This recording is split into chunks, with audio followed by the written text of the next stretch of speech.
사실 동산교회에서 설교를 하라고 불러주시면 가급적 안 오려고 합니다. 왜냐하면 우리 참 탁월하신 우리 유 목사님이 계시고 뿐만 아니라 인격이 고매하신 우리 원로 목사님이 계시기 때문에 가급적이면 제가 오지 않으려고 합니다. 여러분들은 이렇게 훌륭하신 두 분의 목사님을 모시고 계시니 너무 행복한 성도들인 줄 압니다. 어느 분이 저희 교회에 등록을 해서 목사님 신방을 좀 오라고 그래서 신방을 가서 예배를 드렸습니다. 예배를 다 마쳤는데 그분께서 자기 동생이 목사님이라고 하시면서 자기 동생 목사님 자랑을 많이 하셨습니다. 그 목사님이, 자기 동생 목사님이 얼마나 설교를 잘하시는지 자기가 지금까지 만나본 그런 목사님들 가운데서 설교를 제일 잘하신답니다. 그리고 뿐만 아니라 그 동생 목사님의 설교를 통해서 자기가 마음의 치유를 많이 받았다고 하시고 지금도 목사님의 설교를 들으면서 눈물을 훔치면서 동생 목사님의 설교를 듣는다. 이렇게 말씀하시면서 동생 목사님을 자랑하셨습니다. 그래서 제가 그분에게 도대체 그 동생 목사님이 누구냐라고 했더니만은 유종필 목사입니다. 제가 기분이 좋았겠습니까? 나빴겠습니까? 한참 동생 얘기를 듣다가요, 제가 그 권사님에게 이제 이렇게 말할 참이었습니다. 한 번만 더 자랑하시면 권사님 그 교회로 가시라고. 입에 침이 마르도록 동생 목사를 자랑하셨습니다. 이것은 빈말이 아니고요, 제가 신방을 갔을 때 분명히 유 원사님이 그렇게 말씀하신 것을 제가 여러분들에게 전달하는 것입니다. 식구들로부터 인정을 받기란 그렇게 쉬운 일이 아닌데 이렇게 인정을 받고 계시는 목사님이 이 앞에 앉아 계십니다. 그래서 이번에도 안 오려고요. 목사님, 제가 가서 무슨 말로 유익을 끼치겠습니까? 그러니까 목사님께서 어떤 말이라도 해도 좋으니까 와서 그냥 하고 싶은 대로 하라고 그래서 제가 승낙을 하고 왔습니다. 그렇기 때문에 제가 이 시간에 어떤 말을 하더라도 그 말에 대한 책임은 저에게 없습니다. 왜냐하면 우리 유 목사님한테 이미 다 허락을 받고 무슨 말을 해도 된다는 허락을 받았기 때문에 그런 허락하에서 제가 말씀을 드리는 것이니까 여러분들이 만약에 그 말에 책임을 물으시려면 유 목사님에게 따지고 물으시면 좋겠습니다. 그래도 제가 목사이기 때문에 강단에서 아무 말은 할 수가 없고, 그래서 우리 구역장님들에게 오늘은 제자라는 말의 의미, 제자를 삼으라 하는 이 말씀을 근거로 해서 여러분들에게 말씀을 드림으로 함께 은혜를 나누려고 합니다. 이 제자라는 말을 구약 성경에 찾아보니까 히브리어는 탈레미드라고 했는데 이 탈레미드라는 말이 무슨 뜻인가 하면은 배우다, 그리고 뭐뭐 하는데 익숙하다, 이런 뜻을 가지고 있는 낱말입니다. 구약 성경에 두 군데에 나오는데 역대상 25장 8절에 한 번 나오고 그리고 이사야 19장에 한 번 더 나오는데 이렇게 두 군데 탈레미드라는 말이 나옵니다. 그러니까 이 두 군데에 나오는 이 성경, 이 언어인 이 탈레미드를 통해서 우리가 알 수 있는 것은 제자는 뭐냐라고 하면 배워서 익혀서 익숙한 사람을 가리켜서 제자라 이렇게 말할 수 있다는 것입니다. 배워서 그 사실을 익혀야 됩니다. 그래서 그 사실에 익숙해져야 한다는 것입니다. 그래서 배워서 익숙해진 사람을 가리켜서 탈레미드, 제자라 이렇게 표현한다는 사실을 기억하시면 좋겠습니다. 다윗의 찬양대가 있었는데 이 다윗의 찬양대는 먼저 찬양을 배워서 익숙한 사람들이 있었습니다. 그러니까 새롭게 오는 찬양대원들에게 그 사람들이 찬양을 가르치는 겁니다. 가르치고 배우다 보니까 나중에 온 사람이 익숙한 사람들로부터 찬송을 배워서 자기도 찬송하는데 익숙한 사람이 된 겁니다. 이럴 때 쓰는 용어가 바로 탈레미드라는 단어입니다. 배워서 그 일에 익숙한 사람, 제자라는 뜻이 되겠습니다. 신약 성경에서는 이 제자라는 말을 마세테스라고 하는데 귀를 기울여 보시기를 바랍니다. 이 신약 성경에는 사복음서에 이 마세테스라는 단어가 나오는데 사복음서에는 234회 정도가 나오고 사도행전에도 이 말이 나오는데 사도행전에는 30회 정도밖에 나오지 않습니다. 그러니까 신약 성경 안에서 제자라는 말은 주로 사복음서에 많이 나온다, 이렇게 이해를 하시면 되겠습니다. 그런데 마태복음과 마가복음에서는 이 마세테스라는 이 제자라는 말이 협의적으로 사용이 되었습니다. 협의적으로 사용되었다 하는 말은 12명의 제자를 한정해서 마세테스라는 말을 사용했다, 그런 뜻입니다. 좁은 의미로서 제자라는 말인데 좁은 의미로 마태복음과 마가복음에서는 예수님의 12제자를 지칭하여 마세테스라 이렇게 불렀다는 것입니다. 이 말을 광의적인 의미로 확장을 시켜서 부른 사람이 누구냐 하면은 누가입니다. 누가는 자기의 복음서와 이어서 사도행전을 쓰게 되는데 그 누가복음과 사도행전 속에서 보면 이 누가는 마세테스라는 용어를 광의적으로 넓은 의미로 사용하게 됩니다. 그래서 그때에는 누구든지 예수 그리스도를 주로 믿는 사람들을 제자라고 불렀다, 그런 얘기입니다. 요한복음 역시 두 의미로 다 사용을 하고 있는 것입니다. 그래서 우리가 이렇게 구분을 할 수가 있습니다.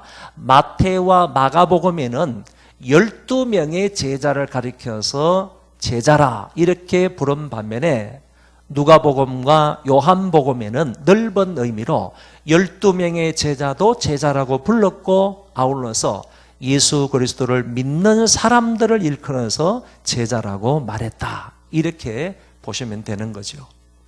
그래서 오늘 저와 여러분들이 사도행전을 읽거나 아니면 요한복음을 읽을 때 주의해야 하는 것은 제자라는 말이 나오면 이게 12명의 제자인가, 그렇지 않고 단순히 믿는 사람들의 가리켜서 말하는 것인가, 이 두 가지를 잘 구분할 줄 알아야지 오해가 없으리라 생각을 합니다. 그런데 이 제자라는 단어가 서신서에 가면 말이 사라지고 대신 어떤 단어가 나오는가 하면은 성도라는 단어가 나옵니다. 그러니까 서신서에는 고린도 전후서라든지 에베소서, 빌립보서 뭐 이런 서신들이 있지 않습니까? 서신서에 가면 제자, 마세테스라는 이런 말이 점점 사라지고 나타나지 않다가 오히려 성도, 거룩한 무리라는 이 말이 나타나는 것을 볼 수 있다, 그런 얘기입니다. 제가 여러분들에게 예언을 하나 하겠습니다. 이 성도라는 이 단어는 굉장히 중요한 단어입니다. 교회에서 사용되는 그 어떤 용어보다도 정말 가치가 있고 소중한 그런 용어가 성도라는 말입니다. 거룩한 무리다. 예수 그리스도를 믿어서 세상과 구별된 거룩한 무리를 일컬어서 성도라고 말을 하고 있는데 서신서에서 찾아 나오는 이 성도라는 말을 근거로 해서 여러분들에게 예언을 한마디 하겠습니다. 목사나 장로나 권사나 집사는요, 천국에 못 들어갈 자가 많지만은 성도는 천국에 못 갈 자가 한 사람도 없다. 이게 제 예언입니다. 여러분, 목사 타이틀 가지고는요, 천국에 못 갈 자가 있어요. 죄송스러운 말이지만은 권사나 집사 타이틀을 가지고도 그것 가지고 천국에 못 들어갈 자 많습니다.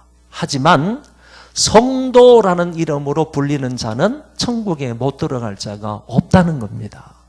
왜 그런가 하면은 성도라는 이름을 가지는 것은 이미 예수 그리스도를 믿는다는 얘기고, 예수 그리스도를 믿음으로 말미암아 하나님에 의해서 세상 사람들과 구별이 된 사람이기 때문에 그런 거예요. 그러니까 여러분들은 성도라는 이름으로 불리는 것이 이렇게 의미 있는 일이다라는 것을 생각을 하시고 성도라고 많이 부르시면 좋을 것 같습니다. 어떤 권사님이 헌금을 드렸는데요, 자기 이름만 쓰고 직분을 쓰지 않았습니다. 목사님이 기도하려고 가만히 보니까 이분이 성도들이 많아가지고 이 권사인지 누군지를 잘 몰라가지고 그냥 이름을 부르면서 아무개 성도가 하나님 앞에 헌금을 드렸습니다, 이렇게 기도를 했습니다.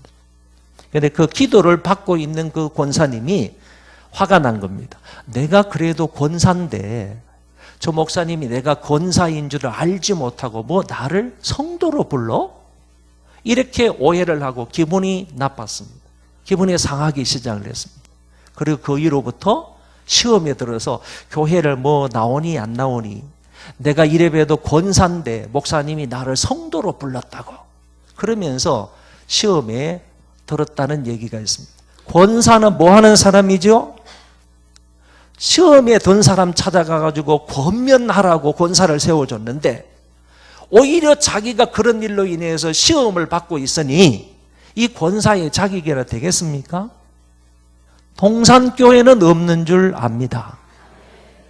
그런데 여러분, 의외로 자기가 권사네, 장로네, 아니면 뭐 안수집사네 이런 것으로 불림을 받기를 좋아하는 그런 사람들이 많이 있다는 거예요. 그러나 그것보다도 훨씬 더 중요하고 가치 있는 이름이 성도라는 이름입니다. 오늘 우리 헌신 예배를 드리는 우리 모든 구역장님들은 예수 그리스도의 신실한 제자요 성도가 되시기를 바랍니다. 그러면 왜 이처럼 제자라는 말이 사복음서와 사도행전에만 쓰이다가 서신서에 가가지고는 사라졌느냐, 그 대신에 성도라는 이름으로 사용이 되었느냐라고 하면 이 칼 윌슨이라는 사람이 이제 그렇게 대답을 했어요. 그 사람이 이 문제에 대해서 이렇게 대답하는 것을 읽어보았습니다. 당시 선교지의 문화라는 것은 전부 다 이제 그 헬라 문화예요, 헬라 문화. 아시아든 유럽이든 거의 다 헬라의 영향을 받아 있기 때문에 당시 선교지는 거의 다 헬라 문화 속에 있었다, 이렇게 생각하면 됩니다. 그 헬라 문화 속에 있었던 시절에 제자라는 이름은 주로 누구에게 사용을 했는가 하면은 철학자의 제자, 아니면 수사학자의 제자, 그런 사람들을 부를 때 제자라는 말을 썼다는 겁니다. 그런데 요놈의 제자들이 선생의 가르침을 잘 받아가지고 제자답게 살아가고 열심으로 스승의 가르침을 받아서 그 가르침을 받은 대로 살아가고 그러면 다행이었는데 그러지를 못하고 제자다운 제자가 없었어요. 많지 않았어요. 그래서 선생의 가르침을 잘 받지도 않을 뿐만 아니라 선생의 가르침을 받고도 제자답게 선생의 그 교훈을 따라 살지 못하는 그런 사람들이 돼버리니까 이런 상황 속에서 예수 믿는 사람, 예수님의 제자들을 제자라고 동일한 말을 붙이게 되면 그놈의 제자가 그놈의 제자고 그놈의 제자고 그놈의 제자고 이렇게 오해를 하고 우리 예수 믿는 사람의 그리스도의 제자들을 이렇게 깔보고 업소히 여기지 않겠느냐라고 생각을 해서 그 시대에 가서는 우리는 제자라는 말을 쓰지 말고 성도라는 말을 쓰자. 그래서 서신서에는 주로 성도라는 말을 썼다라고 칼 윌슨이라는 사람이 이유를 설명을 했습니다. 아무튼요, 구역장 여러분, 성실한 신실한 성도들이 다 되시기를 바라고요. 구역장보다도 더 중요한 용어가 바로 성도다라는 말도 기억을 하시기를 바랍니다. 목사는요, 목사 안수를 받을 때 무슨 말을 하느냐 하면 이렇게 말을 하면서 서약을 합니다. 성도와 겸하여 목사가 되었은즉. 이 말이 얼마나 의미 있는 말인지 모릅니다. 이 말에는 목사가 되기 전에 성도가 되어야 된다는 말이에요. 예수 그리스도를 신실하게 믿는 거룩한 무리 가운데 한 사람이 되어야 된다는 거예요. 목사가 되기 전에 성도가 되어야 된다는 말이고, 그 성도 가운데서 하나님의 특별한 부르심 가운데서 목사가 된다는 의미로 성도와 겸하여 목사가 되었은즉, 이런 말을 붙인다라는 얘기입니다. 그처럼 성도라는 말이 중요하고 의미 있고 가치 있는 말이다라는 것을 기억을 하시면 되겠습니다. 오늘 우리는 이 어원을 근거로 해서 제자라는 말을 광의적으로 이해해야 된다는 겁니다. 협의적으로 제자라는 말을 이해하면 안 되고 넓은 의미의 제자로 이해해야 오늘 저와 여러분도 예수 그리스도의 신실한 제자이다, 이렇게 말할 수 있는 거예요. 협의적으로 말하는 것은 예수님의 12제자의 한적에서 쓰고 있는 용어이기 때문에 그런 것은 우리가 쓸 수가 없어요. 더 이상 그런 의미로 제자라는 말을 쓸 수가 없는 거고, 이제는 예수 그리스도를 신실하게 믿고 그리스도를 따르는 사람이라는 의미, 광의적인 의미로 제자라는 말을 사용할 수 있기 때문에 오늘 저와 여러분은 먼저 제자에 관해서 공부하기 전에 이 제자라는 말은 광의적인 의미로 사용이 된다 하는 것을 생각을 하시고, 구역장인 우리가 먼저 예수 그리스도의 신실한 제자가 되어야 하는 것이고, 또한 다른 사람들을 제자 삼아야 할 줄로 믿습니다. 그러면 이 제자라는 말을 신학자들은 어떻게 정의를 하는지 몇 사람의 예를 들어서 한번 생각해 보도록 하겠습니다. 만약에 제자를 배우는 사람이다 라고 말하면 그거는 학생에 불과한 겁니다. 과연 제자가 학생에 불과한 건가? 오늘 우리가 예수 그리스도의 제자라고 한다면 예수님을 통해서 아니면 목사님을 통해서 단순히 배우는 자인가? 배우고 끝내는 자인가? 이렇게는 볼 수가 없다고 보는 것입니다. 웹스터 사전에는 발음이 이상합니다. 웹스터 사전에는 이 제자라는 말을 이렇게 정의를 했어요. 스승의 가르침을 충분히 받아들여 순종하고 그가 하는 일에 조력하는 자이다 그랬습니다. 다시 한번 말씀을 드립니다.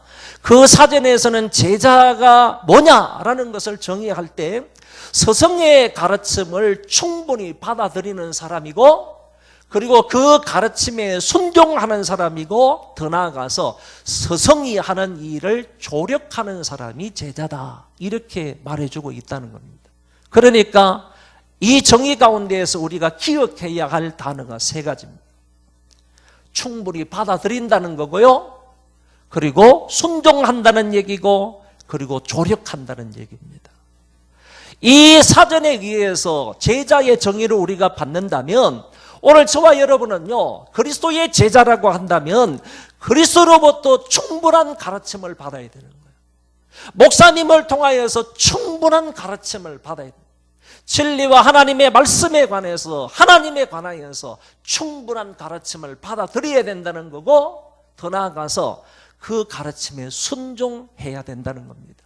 그리고 그 다음에는 그리스도께 하신 그 일, 교회가 하는 그 일에 나도 같이 조력해야 한다라고 말할 수가 있겠습니다.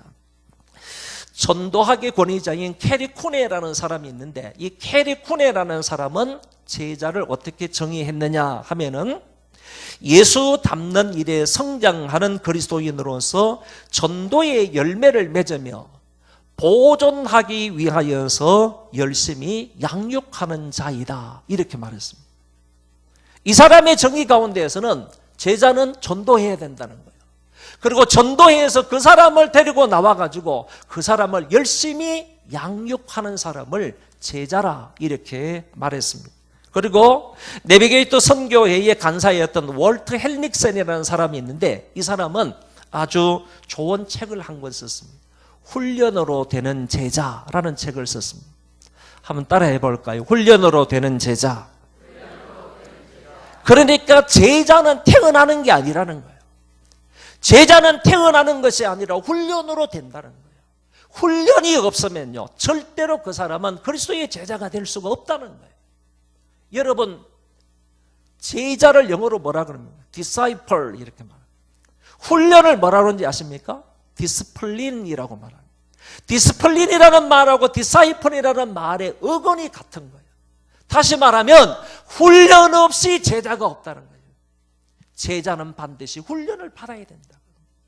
그러니까 어근이 같은 것을 볼 때에도요, 훈련과 제자는 분명히 연관성이 있다라는 것을 우리는 알 수가 있는 겁니다. 이 좋은 책에서 그 헨릭셀이라는 사람이 제자를 정의하기를 이렇게 정의했습니다. 제자는 삶의 모든 영역에서 성경이 보여주는 원리에 따라 지속적으로 순종하여 살아가는 사람이다 라고 정의를 했습니다.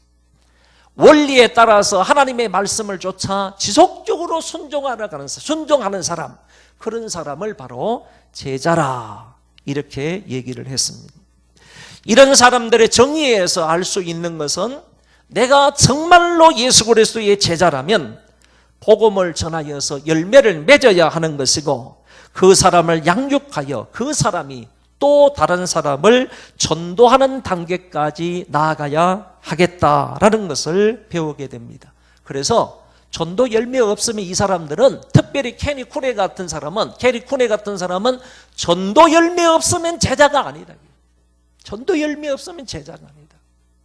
그 다음 단계, 전도를 해오고 나서 그 전도하는 사람을 양육해야 된다. 그 사람이 나아가서 또 다른 사람에게 전도할 수 있을 때까지 내가 그 사람을 양육하고 훈련해야 된다. 그 사람이야말로 진짜 제자다라고 말해주고 있는 것을 볼 수가 있습니다. 우리 동산교회 구역장 여러분 예수 그리스도의 제자입니까? 여러분은 예수 그리스도의 제자입니까? 그러면 복음을 전해야 됩니다. 여러분이 정말로 예수 그리스도의 제자라면요, 전도된 사람을 양육해야 됩니다. 그 사람을 훈련해야 됩니다. 그래서 그 사람이 스스로 나아가서 전도할 수 있을 때까지 그 사람을 훈련하고 양육해야만 하나님 앞에서, 사람 앞에서도 내가 예수 그리스도의 제자입니다 라고 말할 수 있을 것입니다. 그러면 우리 구역장님들이 자기 구역의 구역원들을 제자 삼는데 한 몇 단계의 과정이 있는데, 제가 아주 중요하다고 생각하는 두서너 단계만 여러분들에게 말씀을 드리고자 합니다. 첫째는, 우리 구역장님들이 구역원들을 제자 삼으려고 할 때 구역원들을 우선적으로 사랑해야 됩니다. 사랑해야 되는 거예요. 아까도 여기 선서하는 것을 봤습니다. 선서를 하는 것을 보니까 제가 한 문제 얘기를 보니까, 구역장들을 내가 사랑하겠습니다. 우리 구역을 사랑의 구역으로 만들겠습니다. 이런 얘기들이 이제 많이 있는 것 같아요. 여러분, 구역장으로서요, 구역원들을 제자 삼으려면 우선적으로 사랑해야 한다라는 거예요. 우리 구역이요, 보통 한 5명에서 10명 정도로 구성되어 있지 않습니까? 근데 이 구역원들이 전부 다 아롱이다롱이에요. 정말 가지각색의 사람들이 다 모여 있는 거예요. 성격과 기질이 다 달라요. 한 사람도 똑같은 사람이 없어. 뿐만 아니라 성장 배경도 다 다르고요, 학식의 유무도 다 다르고, 신앙의 성숙도 다 다르고요, 경제적인 유무도 다 달라요. 다 달라요. 아롱이 다롱이가 모여 있는 데가 우리 구역이라니까요. 근데 그 사람들을 우리가 제자 삼아야 돼. 제자 삼아야 돼. 제자 삼으려면 구역장들은 구역원들을 동일하게 사랑해야 하는 것입니다. 사랑이 어떤 특정한 사람에게 편중이 되어서는 안 된단 말이에요. 동일하게 아롱이도 사랑해야 되고 다롱이도 사랑해야 된다. 어느 누구를 막론하고 차별을 두지 아니하고 동일하게 모든 구역원들을 사랑해야 한다, 그런 얘기입니다. 잘하거나 넉넉하거나 아니면 많이 배운 사람만을 사랑해서도 안 되고요, 그렇지 못한 사람들까지도 다 사랑의 대상이 되어야 하는 것입니다. 구역원들을 동일하게 사랑하되 언제까지 사랑해야 되느냐 하면은 끝까지 사랑해야 됩니다. 이 끝까지라는 말은요, 우리 구역장들에게만 말씀을 드리는 것은 연말까지만 사랑하면 돼요. 구역이 재편성될 때까지만 사랑하면 돼요. 더 이상 사랑할 필요 없어요. 그러니까 구역이 재편성될 때까지만요, 나에게 주어진 양들이니까, 또 목사님이 나에게 부여해 준 그런 사명이니까 이 구역원들만 붙들고요, 1년 내내 정말로 몸과 마음을 다해서 사랑하면 된다, 그런 얘기예요. 그래서 끝까지 사랑해야 되는데 언제까지요? 연말까지만 구역이 재편성될 때까지만 나에게 주어진 사람들이니까 이 사람들을 사랑해야 된다라고 말할 수 있습니다. 그리고 사랑은요, 굴곡이 없어야 돼. 구역원들을 사랑함에 있어서 한결같은 사랑을 해야 된다, 그런 말입니다. 제가 며칠 전에 어떤 사람이 좋은 사람인가, 이런 주제로 어떤 그 사람이 글 쓴 것을 제가 읽어봤어요. 그러니까 그런 얘기죠. 어떤 사람이 좋은 사람일까?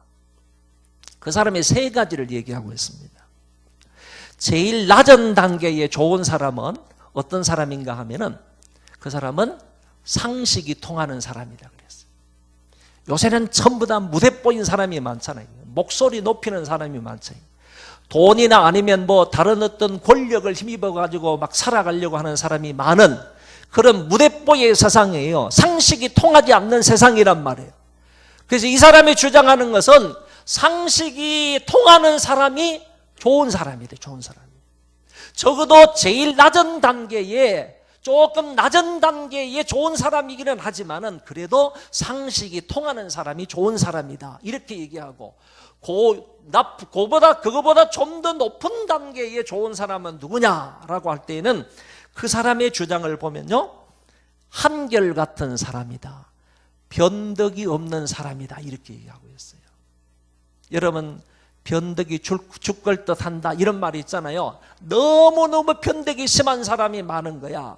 그리고 좋은 쪽으로 변화되는 사람을 말하는 것이 아니라 변질된 사람들이 우리 주변에 너무 많은 거야. 그러니까 좋은 사람은요, 옛날이나 지금이나 한결같이 변함이 없는 사람이 좋은 사람이라는 거야. 그 변함없는 한결같은 사람이요, 상식이 통하는 사람보다 더 높은 단계의 좋은 사람이라니까. 그리고 나서 그 사람이 하는 말이, 최고로 좋은 사람이 누구냐, 이게 최고로. 그 글에서는요, 경건한 사람이 최고로 좋은 사람이다. 경건한 사람이라는 말은 하나님의 말씀과 기도로서 하나님을 가까이 하여 살아가는 사람을 말해요. 그리고 자기의 삶과 자기의 행동을 통하여서, 자기의 어떤 삶을 통하여서 그리스도의 향기를 뿜어내는 사람을 좋은 사람이다. 그리스도의 마음을 가지고 세상을 살아가는 사람이 좋은 사람인데, 그런 사람이 바로 최고로 좋은 사람이다 라고 얘기하는 것을 제가 읽어보았습니다. 여러분, 두 번째 사람이 어떤 사람이라고요? 한결같은 사람, 한결같다. 우리 구역장님들은요, 구역원들에게 정말로 저 구역장님은 한결같은 사람이다, 변덕쟁이가 아니다 이거지. 그리고 변질한 사람이 아니다 이거지. 한결같이 우리를 사랑하는 사람이다, 이렇게 인정을 받았으면 좋겠습니다. 그러려면요, 우리 구역원들을 굴곡 없이 사랑해야 된다는 거예요. 사랑했다가 안 했다가 사랑하고, 그 사랑의 굴곡이 없이 한결같이 변함없이 구역원들을 사랑해야 한다는 말씀입니다. 그리고 사랑은요, 말로만 하는 것이 아니라 베풀고 섬겨야 합니다. 아낌없이 주는 것입니다. 반찬도 좀 넉넉하게 해서 구역원들에게 나누어 줘야 되고요. 영화 티켓이 생기면 그것도 구역원들과 함께 좀 나눠야 되고요. 명절 때 과일이 많이 생기면요, 그 냉장고 안에 썩히게 남겨두지 말고 좀 나누어야 된다, 섬겨야 된다, 베풀어야 된다. 그런 사랑이 우리에게 있어야 한다라고 말할 수 있습니다. 기독교인의 삶의 최종 목표가 뭔 줄 압니까? 오늘 저와 여러분이 이 땅에서 살아가는 우리 기독교인들의 삶의 최종 목표가 뭐냐 하면은 서로 사랑하는 겁니다. 주님이 말씀하신 것처럼 우리 구역의 최종 목표도요, 우리 구역이 서로 사랑하는 것입니다. 이 일에 구역장들이 모범을 보이므로 우리 구역이 서로 사랑하는 구역이 될 수 있는 것입니다. 이것이 여러분들의 구역원들을 제자로 만드는 첫 번째 단계라는 겁니다. 정말 우리 구역장들이 구역은 한 사람 한 사람을 이렇게 사랑하게 되면 그들이 그리스도의 제자가 되기 시작을 한다는 말입니다. 특별히요, 구역원들 중에서 이제 예수 믿기로 작정한 사람이 있을 수 있습니다. 이제 교회에 처음 나온 사람이 있을 수 있습니다. 이제 갓 거듭난 사람이 있을 수 있습니다. 이런 사람들에게는요, 정말로 사랑해야 됩니다. 마음을 다하여서 사랑해야 됩니다. 그리고 그 사람들을 잘 섬겨야 되고요, 그 사람들을 잘 돌봐야 되고 잘 챙겨줘야 되고 그 사람들을 전심으로 사랑해야 됩니다. 그런 사람은요, 우리 구역에 들어온 어린 아이다 이렇게 생각하셔야 됩니다. 어린 아기가 우리 구역에 들어왔다, 우리 멤버로 들어왔다, 이렇게 생각을 하셔야 된다 그 말입니다. 어린 아기 한 사람이 있으면 여러분 가족들이 얼마나 신경을 씁니까? 얼마나 잘 애지중지 기릅니까? 여러분 얼마나 잘 도와줍니까? 얼마나 잘 섬깁니까? 그것처럼 그런 사람이 우리 구역 안으로 한 사람 들어왔다면 정말 우리 구역장을 비롯해서 모든 그 구역원들이요, 한마음 한뜻이 되어서 예수 믿기로 작정한 사람, 이제 갓 거듭난 사람, 우리 교회에 처음 온 이런 사람들은 특별하게 사랑해야 된다고 봅니다. 구역장님들은 그 사람들을 오면요, 그 사람들을 내 새끼처럼 여겨야 돼요. 내 새끼처럼 여겨야 되고 하나님이 나에게 맡겨주신 어린 양으로 여겨야 하는 것입니다. 그래서 그 사람들에게 온 힘을 쏟아서요, 그 사람들을 사랑해야 할 줄로 믿습니다. 우리 집에요, 3개월 된 외손자가 하나 있습니다. 3개월 됐어요. 그런데 9kg 정도 나가요. 의사한테 물어보니까 이거는 한 6개월 정도 커야지 9kg 정도 된다고 하는데 3개월 됐는데 이놈이 얼마나 잘 먹고 잘 자는지 3개월 됐는데 근 9kg이 나갑니다. 이게 3개월 됐는데 아직도 우리 집에 있어요. 그래서 딸내미 얘기를 들어보니까 자기는 애 키우기 힘드니까 돌 지나고 가겠대요.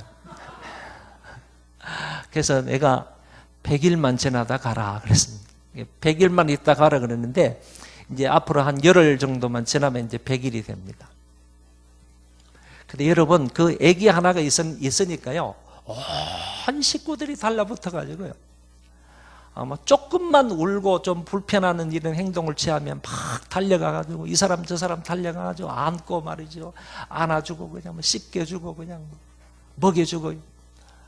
저도 새벽 예배만 갔다 오면요, 보통 저는 이제 새벽 예배 하고 나서 집에 들어가는 시간이 한 8시 정도 되는데 요새는 한 7시 되면 들어갑니다. 애기 보려고 한 7시 되면 1시간 전에 들어가는 거죠. 들어가가지고 애기 한두 시간 정도 보면 한두 시간 정도는 이제 그 딸내미가 이제 깊이 잠을 잘 수 있으니까 한두 시간 이제 봐주고 그런다. 그럼 다시 이제 교회에 나왔다가 퇴근 시간이 7시인데요. 6시만 되면 집에 갑니다. 가가지고 또 애기를 보는데 이게 또 이제 밤새도록이에요. 한 11시까지 애기를 보는 거죠. 지네 엄마는 좀 보다가 팔 아프면 또 저한테 이제 넘겨줍니다. 그럼 또 제가 안고 있다가 이 방 갔다가 저 방 갔다가 막 이렇게 막 돌아다니면서 애기를 보는데요. 야, 참 힘들더라고. 그래서 생각이요, 그 어른들 말씀이 생각이 나요. 가면 반갑고 이런 게 있잖아요. 그렇죠? 오면 반갑고 가면 더 반갑고. 힘드니까 그런 것 같아요. 그런데 중요한 것은요, 그 한 아기가 모든 가족들에게 주는 기쁨이라는 것은 이루 말할 수가 없어요. 힘든 것 이상입니다. 제가 무슨 말씀을 드리려고 하는가 하면은 그 한 아이, 어린아이가 있으니까요, 모든 식구들이 그를 사랑하고 섬기고 도와주고 이렇게 애를 쓰더라는 거예요. 그러므로 인하여서 그 아이가 사랑을 받으면서 점점 자라가는 것 아닙니까?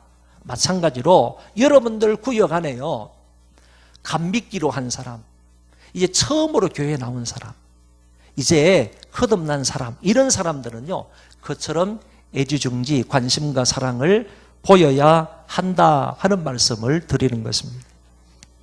우리 교회가 이제 조금 성장을 했어요. 이제 교인들이 이제 조금 많아져서 성장을 좀 했는데, 이제 구역도 많아질 것 아닙니까? 그럼 이제 아까 목사님이 뭐 300명의 구역장이라고 그러는데, 그건 우리는 이제 인도자가 있고 그 밑에 구역장이 있습니다. 그래서 인도자 구역장을 다 합해서 300명. 구역장이 300명인 거 아니고. 목사님이 좀 과하셨습니다. 근데 그래서 이제 구역이 이제 점점 늘어나는 거예요. 점점 늘어나는데 1월달, 2월달에 등록한 사람만 해도요, 이제 오늘까지 해서 100명이에요. 100명. 이제 1월, 2월달 등록한 사람이 100명이고 작년에 등록한 사람이 600명이에요. 600명. 그러니까 이제 자꾸 이렇게 사람들이 이제 많이 오게 되는데 너무 감사하죠. 100명이면요, 구역이 10명씩만 나누더라도 10구역이에요. 10구역. 그래서 100몇십 구역에서 10구역이 1, 2월 달에 늘어난 거예요. 그러니까 목사가 이 사람 한 사람 한 사람을 다 알기는 그게 불가능해요. 오는 사람 저는 막 사진도 붙여놓고 이름도 붙여놓고 해서 이름과 사진을 대조해 보면서 그 사람을 익히려고 막 노력을 하기는 하는데요, 뭐 한 주에 한 15명씩 이렇게 막 등록을 하니까 15명씩 다 신방도 할 수가 없고, 그리고 이름을 외운다 할지라도 그게 누적되기 때문에 외우기가 쉽지 않더라고요. 누가 누군지 잘 몰라요. 그런데요, 아무래도 처음 온 사람이나 그리고 다른 데서 이사를 왔다 할지라도요, 성도라는 사람, 이제 간 믿기로 한 사람, 그리고 시험 들어서 안 나오다가 교회를 안 다니다가 우리 교회 와서 처음으로 교회로 오는 사람, 이런 사람에게는 사랑이 더 간다니까. 더 집중하고 관심을 보이게 된다는 거예요. 그런 사람은 의도적으로요, 더 잘 익히려고 해요. 그리고 일부러 전화 한마디라도 더 해요. 그리고 빨리 그 사람들 집에 신방을 가려고 해요. 그런 사람들에게는 남다른 관심과 사랑을 보여야 할 이유가 있는 거예요. 왜? 신앙적으로, 영적으로 아직 어린아이이기 때문에. 돌봄이 필요하기 때문에 그렇다니까. 사랑이 필요하기 때문에 그런 거예요. 그런데 그런 사람들에게 관심을 보이다 보니까 헌신자들에게는 관심을 보일 수 있겠어요? 오래된 신자들에게, 권사님이나 장로님, 권사님, 뭐 안수집사 이런 사람들에게 관심을 보일 그런 여력이 잘 없단 말이지. 그런 시간이 잘 없단 말이지. 근데 그런 사람들이 와가지고 목사님이 변했다고, 옛날하고 변했다고 이런 얘기를 한다고. 목사님이 초심을 잃었다고. 초심을 잃기는 뭔 초심을 잃어요? 예? 목사님이 말이지 초심을 잃어서 말이지 우리한테는 관심도 안 보인다고. 새로 오는 사람들만 좋아한다고. 새로 오는 사람들에게만 관심을 갖고 사랑을 붓는다고. 그렇게 말하면 되겠어요? 안 되겠어요? 이 동네는 없지만 어느 동네에 있어요? 그러면 안 되잖아요. 그러니까 이런 사람들에게는 사랑하되 좀 더 특별하게 관심과 사랑을 쏟아부어야 한다 하는 것을 말씀을 드렸습니다. 두 번째는요, 구역장은 구역 식구들에게 예수만을 전하고 가르쳐야 하는 것입니다. 때때로 구역장들이 자기의 신앙 경험이나 자기의 지식을 구역원들에게 가르칠 때가 많아요. 그것도 간혹가다 필요할 수는 있지만은요, 내 신앙 경험이나 내 지식은요, 성경하고 다를 수가 있습니다. 하나님의 말씀에 위배될 수도 있는 거예요. 그렇기 때문에 우리가 가르쳐야 할 것은 하나님의 말씀인 거예요. 그러니까 하나님의 말씀에 주의 집중해야 한다라고 볼 수가 있는 것입니다. 이 부분에 대해서 성경은 무엇이라고 말씀하시는가? 이 주제에 관해서 성경은 무엇이라고 말씀하시는가? 성경의 진리를 구역원들에게 말씀을 전해야 되는 것이지, 내가 경험한 것만 얘기하고 내가 알고 있는 지식 그것만 얘기하고 그러면 안 된다 하는 사실을 말씀을 드리는 겁니다. 여러분, 하나님의 말씀을, 아까도 여기 뭐 선서하는 내용도 나오더라고요. 하나님의 말씀을 잘 배워가지고 그 진리의 말씀을 구역원들에게 가르쳐야 할 책임과 의무가 구역장들에게 있는 것인데요, 그거를 잘하려면 뭘 잘해야 되는가 하면 다른 것도 있겠지만 한번 따라하세요. 한번 따라하세요. 말씀 엿듣기, 성경 엿듣기. 여러분, 이거 대단히 중요한 말이에요. 우리가 성경을 엿들어야 된다는 거예요. 하나님의 말씀을 엿들어야 된다는 거예요. 내가 하나님의 말씀을 엿듣지 아니하고 내가 성경 말씀을 엿듣지 아니하고는요, 바른 진리의 말씀을 구역원들에게 가르칠 수가 없다니까요. 내가요, 매일매일마다 하나님 말씀 엿듣기를 해야 돼. 하나님 말씀, 이 진리를 엿듣기 해야 된다니까. 엿듣기 해야지 우리가 바른 진리의 말씀, 하나님의 말씀을 구역원들에게 전할 수 있다. 오늘 본문의 말씀에 보면 주님이 내가 너희에게 분부한 모든 것을 가르쳐 지키게 하라 그랬습니다. 예수님이 분부한 모든 것이 무엇이겠습니까?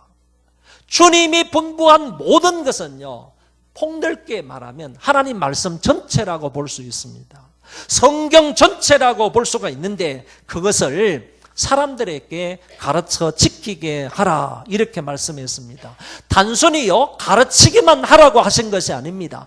구역원들에게 이 말씀을 가르쳐서요, 구역원들로 하여금 이 말씀을 지키게 해야 된다는 거예요. 가르치는 것에서 끝내지 말고 지키게 하는 단계까지 나아갈 것을 주님께서 요구를 하셨습니다. 이 주님이 분부한 모든 것이 성경이라고 말한다면 그 성경의 핵심 내용은 무엇입니까? 우리가 잘 아는 것처럼 너희가 이 성경에서 영생을 얻는 줄 생각하고 이 성경을 상고하거니와 이 성경이 곧 내게 대하여 증거하는 것이니라. 주님의 말씀이니까 내게는 주님에 대한 증거라는 말씀 아닙니까? 누가복음 24장에도 보면 모세의 율법과 선지자의 글과 시편에 나를 가리켜 기록한 모든 것을 가르쳤다. 그러니까 유대인들은 구약 성경을 모세의 율법과 선지자의 글과 그리고 시가서로 나누는데, 시편으로 나누는데, 이 구약 성경의 모든 내용은 나에 대한 것이다 라고 주님이 친히 말씀을 하셨단 말이에요. 그러면 요한복음 5장 39절의 말씀하고 누가복음 24장 44절의 이 두 구절의 말씀을 근거해 볼 때 모든 성경의 핵심 내용이 뭐냐? 그거는 예수 그리스도가 되는 거예요. 여러분, 성경의 중심은 예수 그리스도입니다. 그래서 성경을 통해서요, 어떤 성경을 통해서든지 간에 다 누가 나타나야 되는가 하면 그리스도가 나타나야 되는 거예요. 우리가 성경을 읽는다고 할 때 어떤 성경을 읽더라도요, 그 가운데에서 예수 그리스도를 발견해야 하는 것입니다. 그래서요, 바울 사도는 골로새서 1장에서 아주 중요한 말씀인데 귀담아 잘 들어보세요. 이렇게 말씀하고 있습니다. 우리가 그를 전파하여 각 사람을 권하고 모든 지혜로 각 사람을 가르치면 각 사람을 그리스도 안에서 완전한 자로 세우려 함이니 이를 위하여 나도 내 속에서 능력으로 역사하시는 이의 역사를 따라 힘을 다하여 수고하노라 그랬습니다. 바울은요, 성도들에게 그리스도를 전파했다고 그러는 거야. 그리스도로 권면했다고 그래요. 그리스도를 가르쳤다 이렇게 말하는 거예요. 한번 따라 합시다. 그리스도를 전파했다. 그리스도로 권면했다. 그리스도를 가르쳤다.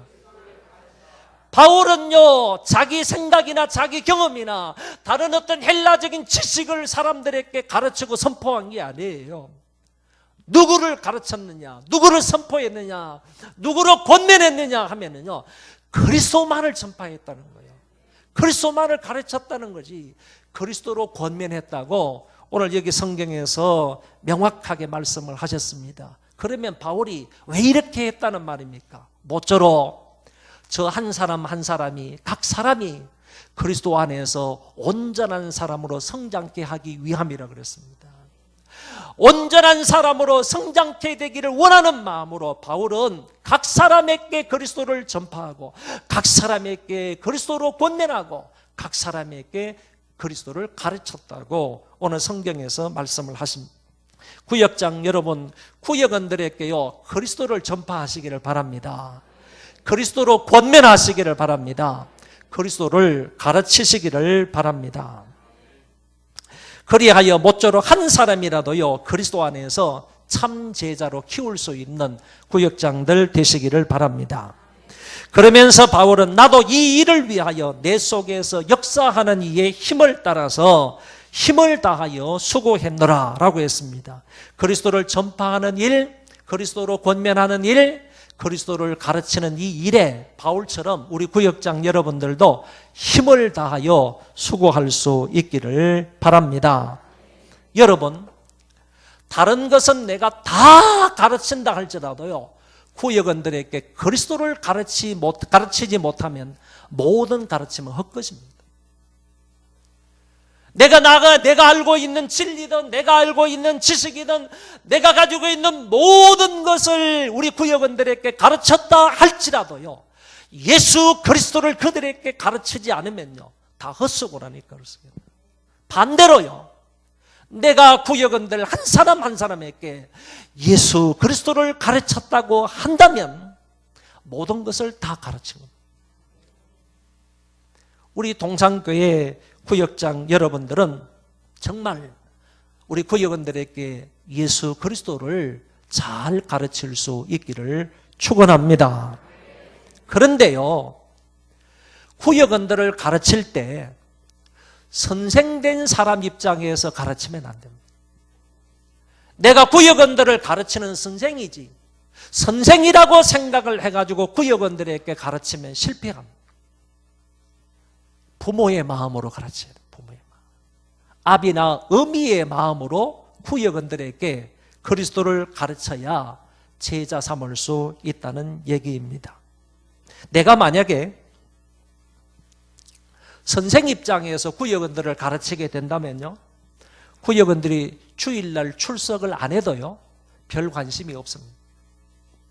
아파도 별 신경 쓰지 아니하고 그들을 위해서 중보 기도도 하지 않을 수 있습니다. 그리고 자식이 대학에 떨어지고 남편이 사업에 부도가 났는데도 불구하고 찾아가서 위로하지 않을 수도 있습니다. 선생의 마음으로 그러면 선생의 마음이라면 얼마든지 그럴 수 있다 그런 얘기입니다. 그렇지만은 아비의 심정은 그럴 수가 없다는 겁니다. 한 주일 우리 구역원이 빠졌다 그러면 아비의 심정으로는 어미의 심정으로 부모의 심정으로는 한 주간을 빠져라도 그냥 지나갈 수가 없다는 거예요. 그들에게 어려운 일이 있다 한 주간을 그냥 넘길 수가 없다는 얘기입니다. 그들을 찾아가고 그들을 안아주고 그들을 위로하고 그들을 위해서 기도해주고 같이 울어주게 되어 있습니다. 그래서 구역원들을 가르칠 때는요 제일 중요한 마음이 뭐냐면 선생의 마음이 아니라 아비의 마음으로 어미의 심정으로 가르쳐야 한다라는 것입니다. 사도 바울이 갈라디아 교인들에게 이런 말을 했습니다. 내가 너희 안에 그리스도의 형상을 이루기 위하여 다시 너희를 위하여 해산하는 수고를 하노라. 다시라는 말은 무슨 말이죠? 이미 한 번 했다는 겁니다. 바울은 갈라디아 교인들을요 한 번 해산하는 수고를 했다는 거예요. 구원에 관한 진리의 말씀을 전하는 그 해산의 수고를 한 번 했다는 거예요 이미. 그런데 그 사람들이 거짓 선생들의 가르침을 받아가지고 딴 길로 가고 있는 겁니다. 구원에 관한 잘못된 교리를 받아들인 거예요. 그래서 바울은 이렇게 얘기하는 겁니다. 그리스도 예수의 형상을 너희 안에 이루기 위해서 내가 다시 한 번 더 너희를 위하여 해산하는 수고를 하겠다. 해산하는 수고를 하겠다 이 말은요 바울은 남자임에도 불구하고 어미의 심정으로 그렇게 말하고 있는 거예요. 해산의 수고를 아는 양, 해산의 고통을 아는 양요. 바울은 실제적으로요, 구원에 관한 참된 진리를 가르치는 것이 해산의 고통으로 비유를 한 거예요. 이런 일을 내가 다시 함에도 불구하고 내가 기필코 너희 안에 그리스도의 형상을 이루기 위해서 하겠다는 겁니다. 하겠다는 겁니다. 우리 구역장들요, 우리 구역원들 안에 예수 그리스도의 형상을 이루기 위해서요, 해산의 수고를 하셔야 됩니다. 그리스도를 가르치기 위해서요, 그리스도로 권면하기 위해서, 그리스도를 전파하기 위해서 우리는 해산의 수고를 해야 할 것입니다. 올 1년 동안 아비와 어미의 마음으로 구역원들에게 그리스도를 가르치기를 힘을 다하여 수고하시는 우리 모든 구역장들 되시기를 바랍니다. 이렇게 한다면 여러분들의 구역원들은 예수님의 제자로 성장해 갈 것입니다. 마지막 한 가지 더 남았는데, 오늘 본문의 말씀과 연계되어 있는 건데 시간이 좀 지났지만은 제가 조금만 더 말씀을 드리도록 하겠습니다. 여러분, 한 사람을 제자로 삼는 일은 결코 쉬운 일이 아닙니다. 여기에는요, 눈물의 기도가 있어야 할 것이고, 그리고 헌신적인 섬김이 있어야 한 사람이라도 제자를 삼을 수 있는 겁니다. 아까 여기에 선서하는 내용이 여기 다 들어있어요. 제가 사실 설교하기 위해서 올라오다가요, 나는 더 이상 설교할 게 없구나, 이미 다 그렇게 하겠다고 선서하고 있는데 뭐 제가 또 뭐라고 또 더 말씀을 드릴 수 있겠어요. 그런데 여러분, 한 사람을 제자 삼는데 이거 보통 어려운 일이 아니라니까. 보통 어려운 일. 고 오카넌 목사님이 미국에 가서요, 귀한 선생님을 통하여서 제자 훈련에 관해서 공부를 했습니다. 그래서 훈련을 다 마치고 나서, 공부를 다 마치고 나서 한국으로 귀국을 해가지고 사람들을 이제 불러놓고 제자 훈련을 했습니다. 여러 사람을 모아놓고 열심히 1년 동안 제자 훈련을 했습니다. 정말로 생명을 걸었습니다. 제자 훈련은 이제 그때에는 우리나라에도 뭐 제자 훈련이라는 말 자체가 없었으니까, 미국에 가서 선생님으로부터 이 제자 훈련을 잘 받았으니까 이대로만 하면 하나님의 나라가 막 일치월장 부흥되고 확산되어 나갈 거다, 이런 생각과 이런 비전 목표를 가지고 열심으로 1년 동안 제자 훈련을 했습니다. 다른 사람 다 떨어져 나가고 한 사람만 남았습니다. 1년 동안 제자 훈련했는데 한 사람만 딱 남았습니다. 그 한 사람이 누구냐? 사모님이었습니다. 목사님 부인이었습니다. 그래가지고 너무너무 실망한 이 오카넌 목사님이 미국으로 다시 건너가가지고 선생님을 만났습니다. 선생님이 가르쳐 주신 대로 제가 1년 동안 이렇게 열심히 제자 훈련을 했는데 한 사람밖에 안 남았습니다. 그렇게 실망해서 어떻게 하면 좋겠냐는 식으로 말씀을 드렸더니만은 그 선생님이 하시는 말, 야, 한 사람 남았으니 너 성공했다. 그 한 사람 데리고 이제 내년 1년 동안 또 해봐라.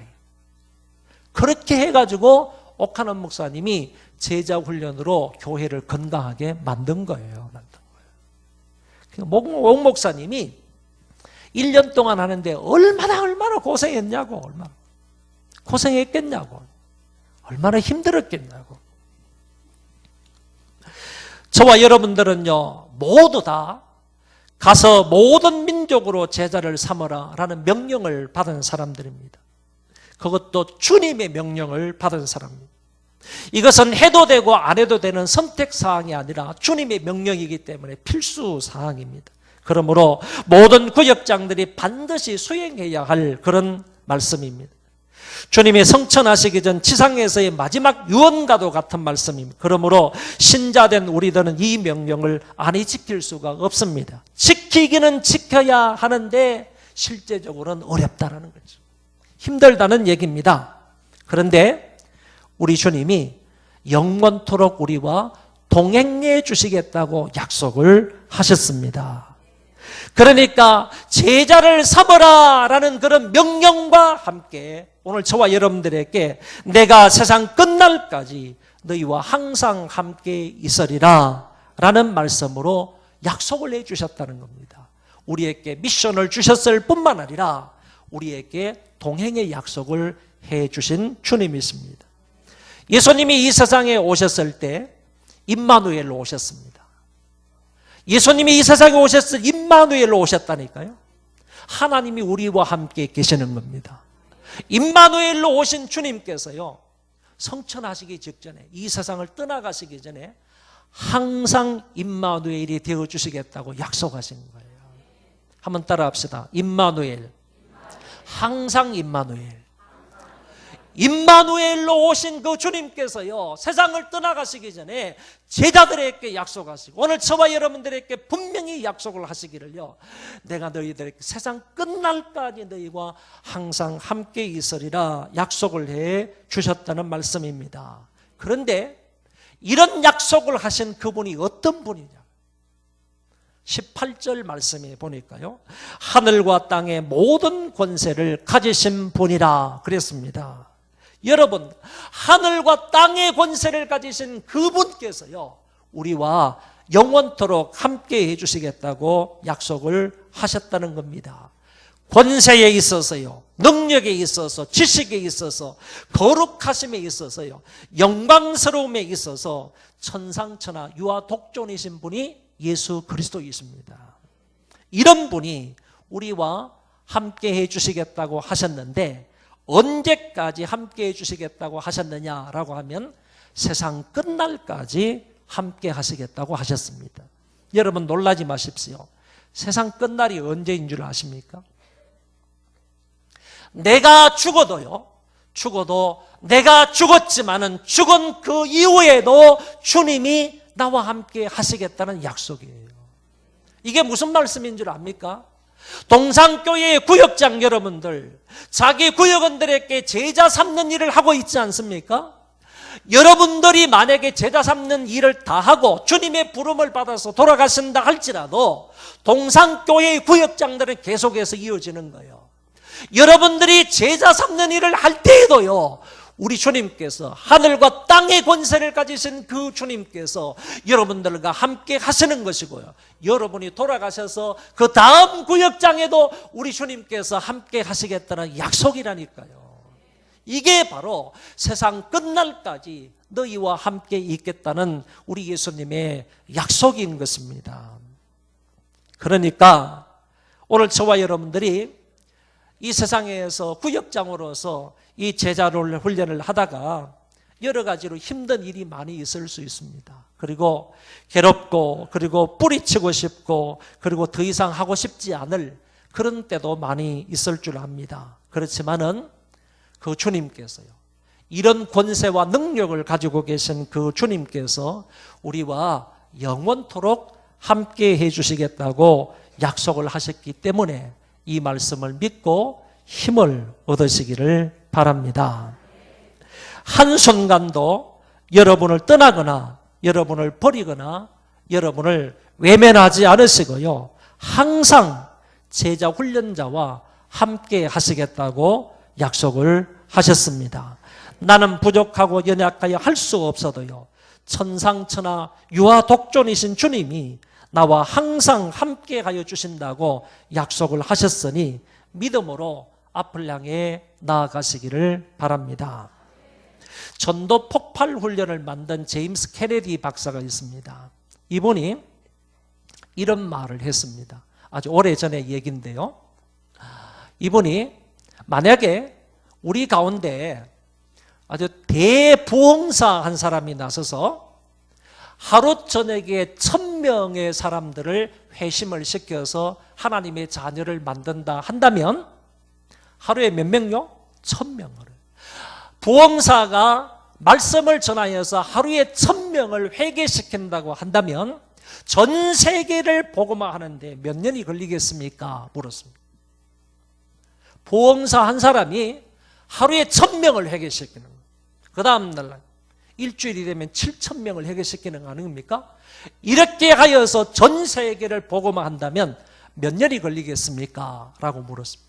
그 사람이 대답하기를요, 10,000년이 걸립니다. 인구 증가율을 생각하지 아니하고 10,000년이 걸립니다. 이런 얘기를 했습니다. 또 한 가지 질문을 하는 겁니다. 만약에 내가 예수 그리스도의 신실한 제자로서 제자된 사람으로서 1년에 한 사람만 전도해서 그 사람을 제자로 양육을 한다면 전 세계를 복음화시키는 데는 몇 년이 걸리겠습니까? 라고 물었습니다. 그 사람이 거기에서 대답하기를요, 32년이면 됩니다 그랬습니다. 무슨 말씀이냐 하면요, 10,000년 걸리는 것은 우리 시대에 불가능하다는 얘기예요. 우리 시대뿐만 아니라 어쩌면 그 일은 영원히 불가능한 일이게 될 겁니다. 그런데 32년 만에 할 수 있다라는 얘기는 우리 시대에도 그와 같은 일이 가능하다, 그런 얘기예요. 우리 시대에 인구 증가율을 생각하지 않는다면요, 우리 시대에도 전 세계의 사람들에게 복음을 전하여서 전 세계 사람들을 복음화시킬 수가 있다, 그런 말이 되는 것입니다. 동산교회 구역장 여러분, 오늘 헌신 예배로 모였습니다. 무엇에 헌신을 하시겠습니까? 헌신 예배로 모인 사람들이 무엇 때문에 모였는지도 모르고 무엇에 헌신해야 되는지도 모른다면 그것은 참 비참할 것입니다. 주님의 명령, 가서 제자 삼으라, 이 말씀에 헌신할 수 있기를 바랍니다. 힘들 수도 있고 낙심이 될 때도 있고 때로는 좌절이 될 때도 있을 겁니다. 포기하고 싶을 때도 있을 겁니다. 그러나 여러분 힘내시기를 바랍니다. 하늘과 땅의 모든 권세를 가지신 우리 주님이 우리와 세상 끝날까지 항상 함께 있겠다고 약속해 주셨습니다. 그러므로 구역원들 한 사람 한 사람을 더 사랑하시기를 바라고요, 그리스도를 가르침으로 모쪼록 신실한 주의 제자를 많이 길러내는 구역장들 되시기를 바랍니다. 이 일에 구역장으로 헌신할 때 주께서 여러분들에게 좋은 결말을 주실 줄 믿습니다.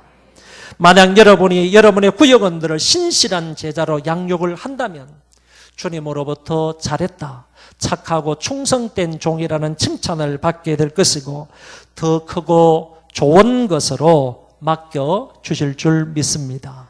이 일에 귀하게 쓰임받는 동산교회 구역장들 다 되시기를 축원합니다. 기도하겠습니다. 존귀하시고 거룩하신 하나님 아버지, 오늘 저희들에게 귀한 말씀을 주신 것 감사를 드립니다. 너희는 가서 모든 족속으로 제자를 삼으라고 주님 친히 우리에게 말씀하여 주셨습니다. 여기에 헌신하는 구역장들 되게 하여 주옵소서. 그러기 위해서 구역원들 한 사람 한 사람을 예수님이 우리를 사랑하셨던 것처럼 저희들을 사랑할 수 있게 하여 주옵소서. 그리고 내 경험이나 지식이나 곤란 이런 것들을 가르치지 않도록 도우시고 오로지 그리스도를 전파하며 그리스도를 가르치며 그리스도로 권면하는 자들 되게 하여 주옵소서. 우리가 이 일을 함에 있어서 때로는 너무 힘들고 지치고 포기하고 싶을 때가 많이 있습니다. 그만두고 싶을 때가 있습니다.